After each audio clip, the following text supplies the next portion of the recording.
Buenas tardes, gracias a todos. Hoy día, como bien han dicho, el tema es análisis de la vivienda del Paquero Altandina.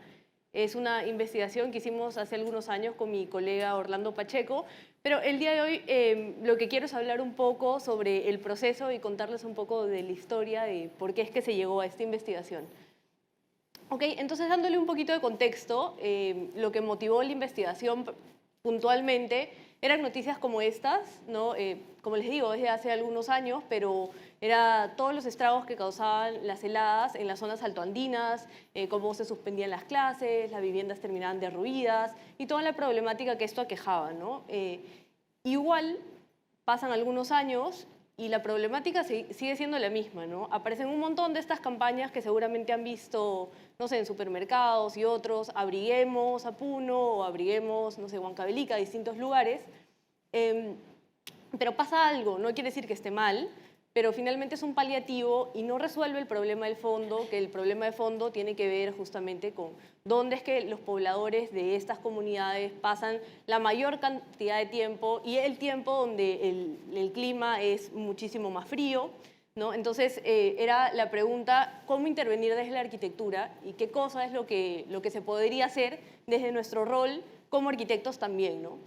Y ahí hago un punto en específico porque, claro, hablamos de clima y seguramente cuando estamos en la parte teórica durante el curso decimos, ok, modelo así bioclimático, específico, y eso les digo, como les digo, mi maestría es en energía y medio ambiente, pero nos olvidamos de un punto importante, que es que la vivienda no es solamente la parte material, construida, física, sino que es arquitectura y vida, y entonces deberíamos entender cómo es que vive la gente, cuál es el estilo de vida y qué es lo que sucede para que estas viviendas en particular sean distintas también.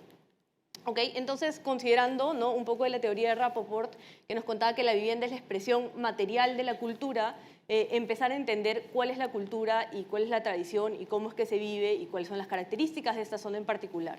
Entonces, ¿qué es la vivienda del Paquero Altoandina? Para ser así muy puntual, es aquella vivienda que está por encima de los 4.000 metros sobre el nivel del mar, que es el límite físico para la agricultura, y entonces se dedica justamente al pastoreo y al cuidado de estos camélidos sudamericanos, ¿no? Donde estamos así súper regidos, ¿no es cierto?, por la cordillera de los Andes, por ahí los que están viendo, zona 5, zona altoandina, ¿no?, en respecto a los climas de nuestro país, y con esta riqueza que tenemos de una diversidad increíble con respecto al paisaje, climas y etc. en nuestro territorio, ¿no? En particular, vamos a hablar sobre esta comunidad, que es la comunidad de Choroma, ¿no?, que está a 15 grados sur, ¿no?, ahí pegadito con Arequipa, y algunas características, unas preexistencias ambientales, climáticas para comentar. Uno, como pueden ver ahí en el abaco psicrométrico, siempre fuera de la zona de confort, temperaturas por debajo de los 0 grados centígrados, por eso es que son estas épocas de helada. Y bueno, y ya te pide, como se ve ahí en el gráfico, calefacción, es decir, no solamente estrategias pasivas, sino también activas, y con un sol que ya por ahí lo han mencionado, muy perpendicular al que nosotros tenemos en nuestro territorio, y en los meses más fríos seguramente un poquito más inclinado hacia el norte, ¿no?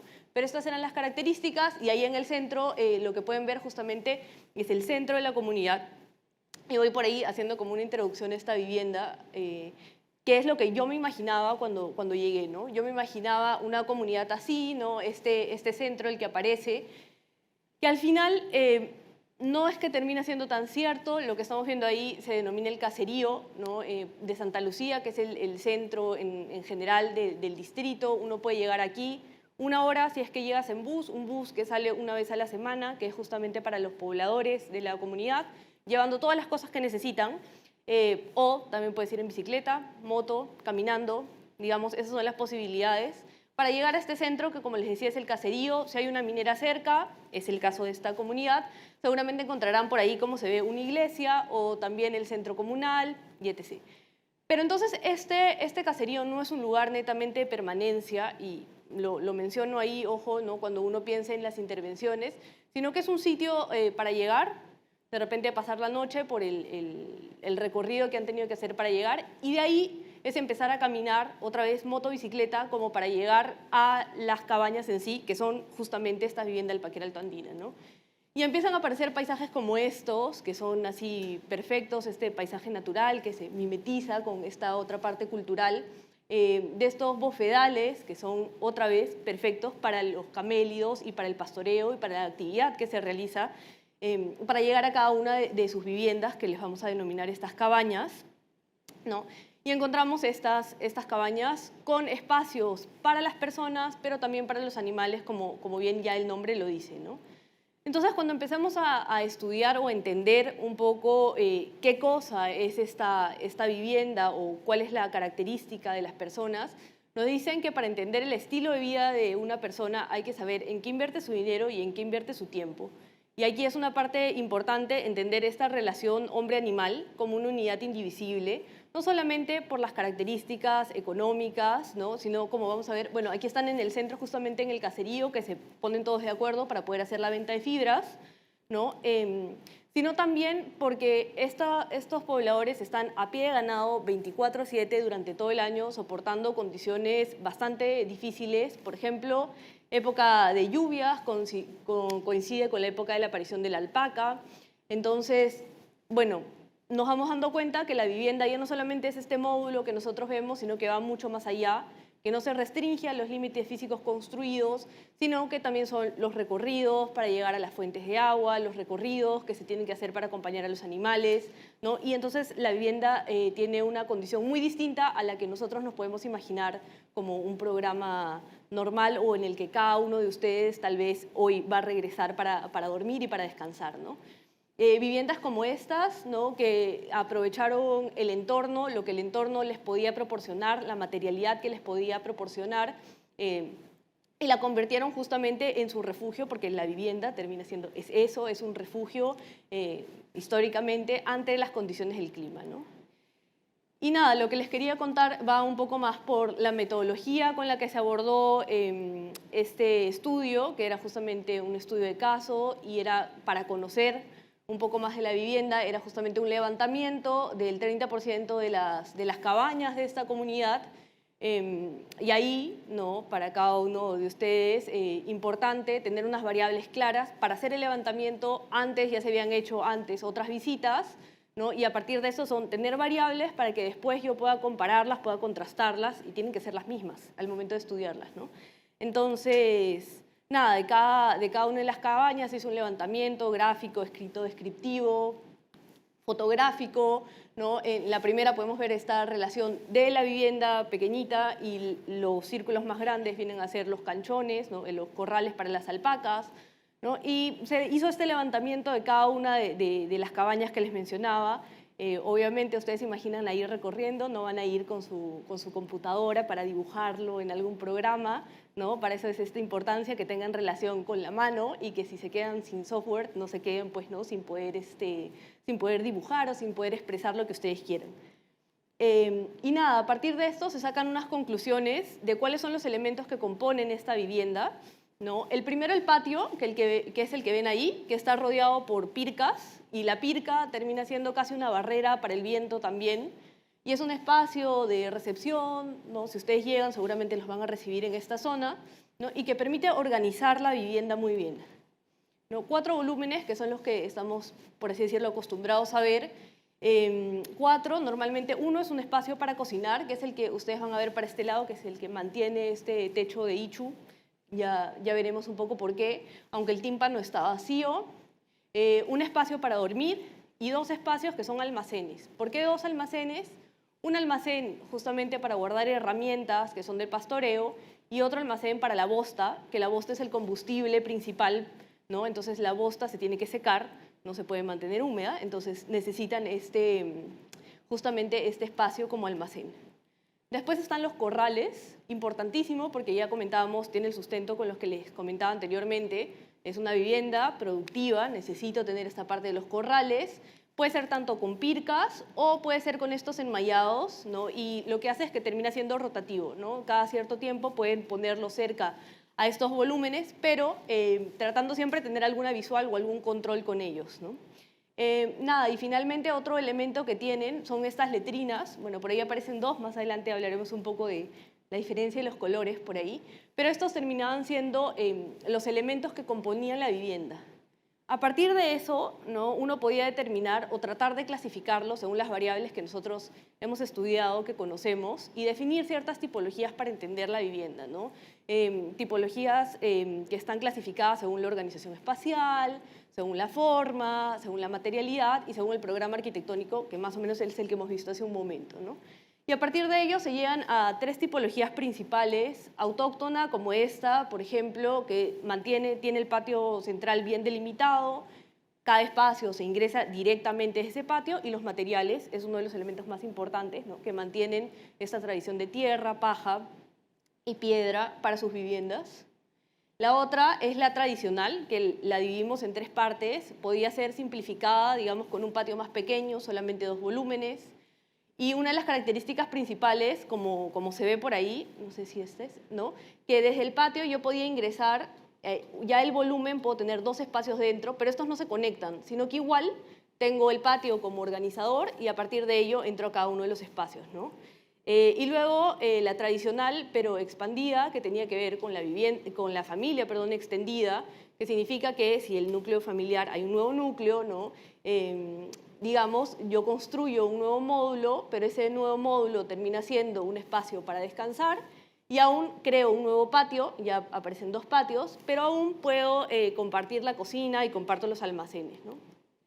Finalmente, esta tradicional en transición a contemporánea, lo interesante es que justamente por el clima tiene un espacio previo, es decir, yo tengo una secuencia, ¿no? Del patio entro a un espacio, a otro, antes de llegar al espacio para dormir, y entonces ya no tengo ese contacto directo, este intercambio de temperatura entre interior y exterior, que es uno de los problemas que aquejan justamente esta organización en la vivienda, ¿no? Y a partir de todo esto, lo pongo ahí solamente para que lo vean, se basea toda esta información y ustedes pueden sacar un montón de conclusiones en relación a la forma, a las dimensiones, a la organización espacial, lo que ustedes quieran, que seguramente podrían detallar con mucho mayor cuidado. Yo hoy no lo voy a hacer, solamente comentarles algunos puntos generales. Por ejemplo, muy inteligentemente, no muy propiamente, mejor dicho, que el recinto para dormir es el que conserva este material de tierra, inercia térmica, justamente en el espacio donde voy a pasar, digamos, las horas más frías. El recinto para cocinar y comer mantiene la paja y tiene el tímpano, perdón, aquí libre, justamente para la ventilación. Vamos a ver más adelante si funciona o no. Y seguramente el recinto para almacenar era el que terminaban siendo como piedras apiladas, ¿no? El que menos tiempo se le invierte porque no es un lugar de permanencia, ¿no? Por ahí conclusiones con eso, y después podían sacar ustedes también, está en la investigación de, digamos, algunos elementos que seguramente están faltando, que se pueden mejorar, etc. Así como podemos sacar conclusiones de ese tipo, también justamente esta parte de visitar, conocer, hacer un levantamiento, un registro, te permite también entender si es que hay alguna problemática o no, ¿no? Y lo comento porque a veces dicen, bueno, el material es el que no es correcto, entonces por eso hay que cambiarlo. Entonces hay que entenderlo un poquito más, ¿no? En este caso, por ejemplo, el problema de no tener recubrimiento con el barro, estas perforaciones que ven por aquí son nidos de las aves, ¿no? Entonces empiezan a hacer también, necesitan un lugar para refugiarse, pero empiezan a debilitar la estructura. Problemas con las calaminas recicladas que ya tienen perforaciones y por lo tanto hay este problema con la temperatura interior. Problemas con la forma, ¿no? En edificaciones nuevas, digamos que no son tan regulares y entonces terminan en malas condiciones. Y bueno, igual que en este caso, el problema de los intersticios que no están sellados, ¿no? Está tanto con las puertas como con las ventanas, ¿no? Vanos y muros, para ver justamente, o bueno, que genera este problema de infiltración de aire frío desde el exterior, ¿no? El problema de lo que hablábamos, esta es una fotografía interior de esta cocina, digamos, de Ichu, ¿no? Que decíamos, ok, dejan el tímpano libre y puede ventilar, pero no es así, ¿no? El hollín se queda, pues, ¿no? Ya seguramente han escuchado sobre la cocina mejorada, pero se queda impregnado así en los techos. Imagínense si así está en los techos, cómo están las vías respiratorias. Entonces, donde uno permanece, la vivienda también tiene relación con la salud de uno, ¿no? Y por eso es que es tan importante las intervenciones que uno puede hacer en ello, ¿no? Problemas como estos, problemas de mezclar, ¿no? Espacios para cocinar y para dormir en uno solo, que también trae problemas para la salud, entonces son aspectos como para considerar y tomar en cuenta. Hace un momento les comentaba la diferencia de las letrinas, de los colores, la diferencia es solamente el cambio digamos, del gobierno en ese momento, es la verdad. Y ahí va un punto importante en pensar que cuando uno hace una intervención, uno no se queda en el espacio seguramente y hay que saber también pensar en cómo yo le voy a dar mantenimiento a eso. No necesito tener 10 letrinas, necesito saber cómo es que funciona como para yo mismo poder hacerle mantenimiento a eso. Okay. Otros problemas como estos, que por ahí que los reconocen, esto debería ser un muro trombe, que igual si lo analizamos un poquito más a detalle, en sombra, ¿no? Ahí seguro lo verán en Acondi, que es lo que no deberían hacer. Y te genera problemas también cuando seguramente han escuchado, ¿no?, de estos procesos participativos y por qué son importantes, ¿no? Y espero que estas fotografías los hagan reflexionar un poco más en eso, ¿no? En este caso, esta familia había vendido el vidrio porque no sabían al final para qué les iba a servir. Nunca se terminó de pintar, bueno, ahí quedó. Y las mejores, yo puedo tener muy buenas intenciones, pero termino generando un grave problema, ¿no? Esto, en vez de ser ayuda, terminó solamente perforando la vivienda al interior con unos tubos que ustedes saben quedan abiertos, entonces el aire se infiltra hacia el interior del espacio. Y problemas como esos que no deberían aparecer, y por eso es tan importante no solamente pensar en probar nuevas cosas, sino que sean los mismos usuarios los que formen parte de esas pruebas y que decidan y que sepan y que toman acción sobre las decisiones que se van a tomar, digamos, sobre su propia vivienda, ¿no? Entonces, yo quería cerrar un poco más con reflexiones que conclusiones sobre lo que hemos visto hoy, o sobre lo que les he podido presentar hoy. Primero, esta importancia de la relación hombre-animal, ¿no?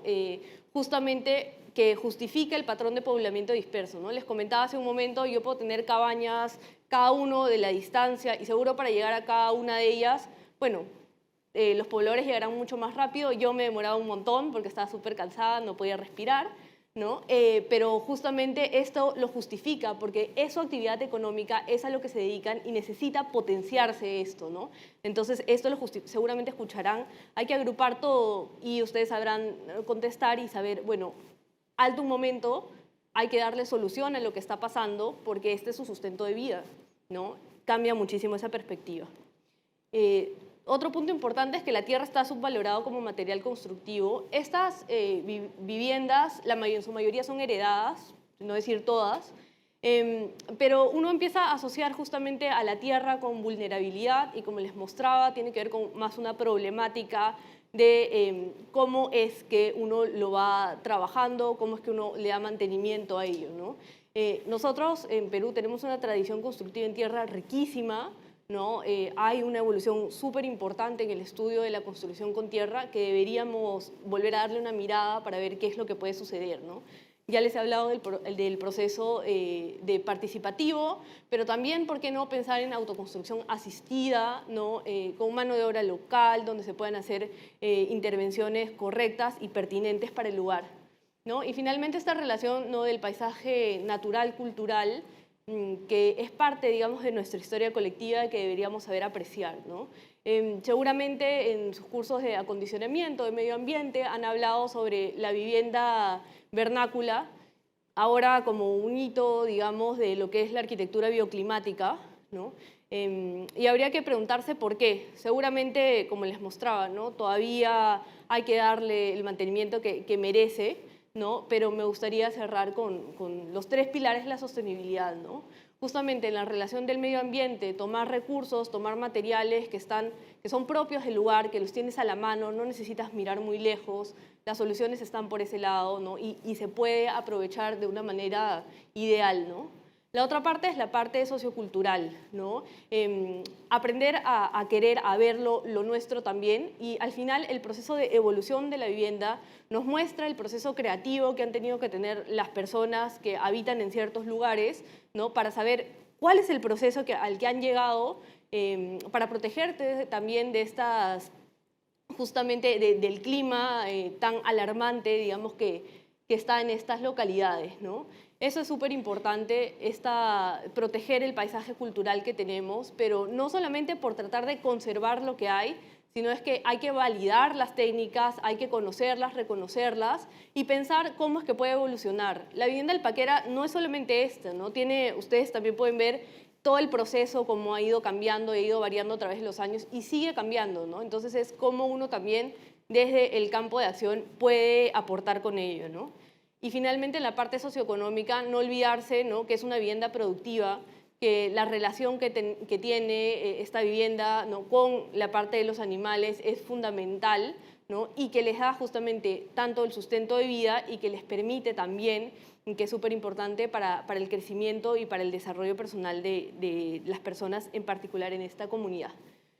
Nada, y yo quisiera justo cerrar con estas imágenes un poco para comentar, ¿no? Escuchaba por ahí en el primer bloque y decían, claro, seguramente yo asocio ciertos materiales con el progreso, y es cierto, pero entonces ahí me gustaría hacer un poco de hincapié en el rol que tenemos como arquitectos, como futuros arquitectos, que muchas veces las intervenciones que nosotros hacemos, o las intervenciones que se hacen, influyen en los ideales de los pobladores, ¿no? Entonces, si yo veo, aquí por ejemplo, en el caso de los tambos, ¿no?, que seguramente se están modificando y todo, pero si yo llego, esto es en una comunidad al costado de Choroma, Pinaya, ¿no? Estos tambos se hacen en los caseríos. Si se han preguntado dónde es que van los tambos en las comunidades, van al centro, al caserío del centro poblado.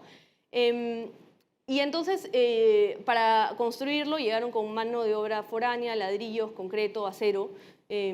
Y si yo veo esto y digo, ok, esto es lo que se está haciendo, yo también lo quiero, ¿no?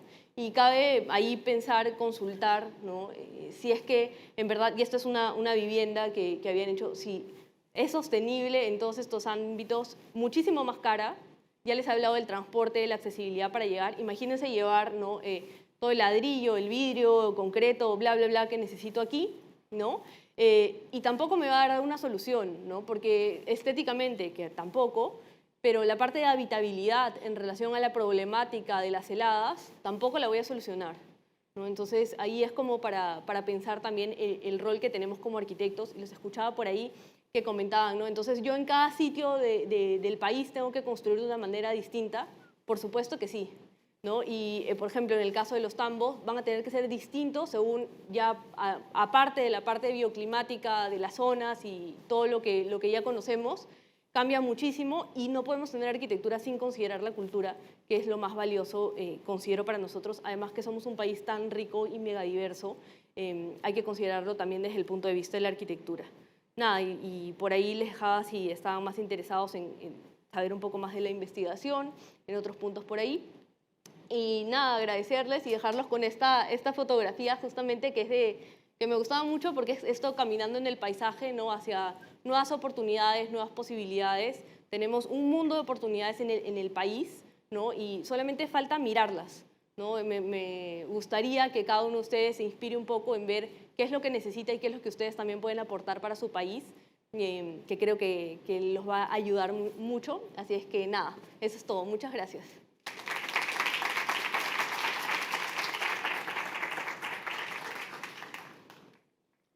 Muchas gracias, Magali. Gracias por la exposición. Al igual como en la exposición anterior, por un tema de tiempo, vamos a hacer solo una pregunta que nos han pasado del público y que tiene que ver justamente con este medio que mencionabas, que no necesariamente hay demasiadas metodologías, demasiados criterios, como es este espacio rural, y que más bien se encuentra presente fuertemente en nuestro país.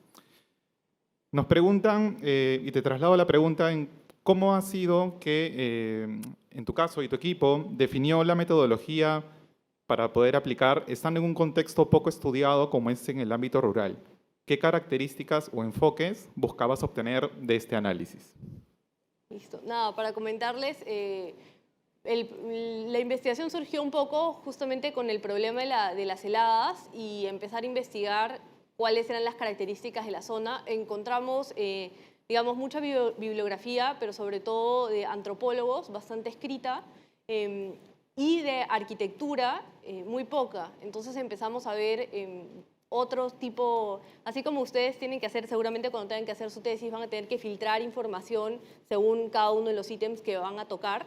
Entonces era ver bibliografía en relación a tipologías de arquitectura, ¿no? Y las encontramos en distintas partes del mundo, tipologías de vivienda en la parte de la selva, por ejemplo en la selva de Colombia, aquí también alguna en la Amazonía, y veíamos estos criterios que tenían como para considerarlos, y digamos, para eso es que les sirve el marco referencial, el marco previo, por ejemplo, el marco teórico, para que luego ustedes lo puedan aplicar, digamos, en cualquier cosa que quieran hacer, ¿no?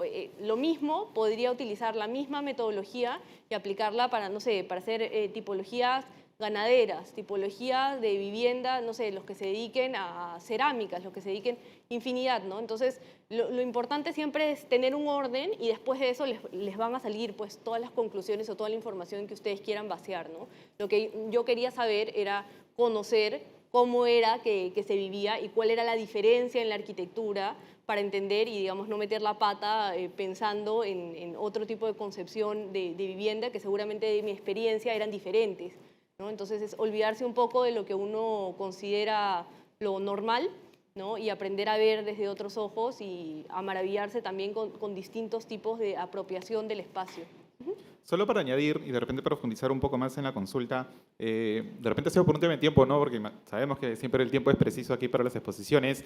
Aparte de la vista arquitectónica o espacial, del análisis, hubo algunas otras características, ya sea, por ejemplo, ¿no? El tema social o el tema más del paisaje o de los animales, que también lo tuvieron en consideración, que de repente no se ha podido ver en la exposición, pero que se encuentran dentro de la investigación. Sí, sí. Hoy día lo que he tratado de hablarles justamente era el proceso de la metodología. Hay recomendaciones de los criterios constructivos, hay toda una parte que es la parte social, de la cosmovisión, de cómo es que se entienden ritos que se hacen antes de empezar, digamos, el trabajo. Digamos que está dividido por ahí por partes y lo que hoy he querido presentarles un poco más era la parte metodológica de cómo abordar estos levantamientos, pero hablando brevemente un resumen de es este levantamiento, pero primero entendiendo la parte cultural, ¿no? Entonces sí, sí, por ahí lo pueden encontrar. Perfecto, Magali, muchas gracias. A ti.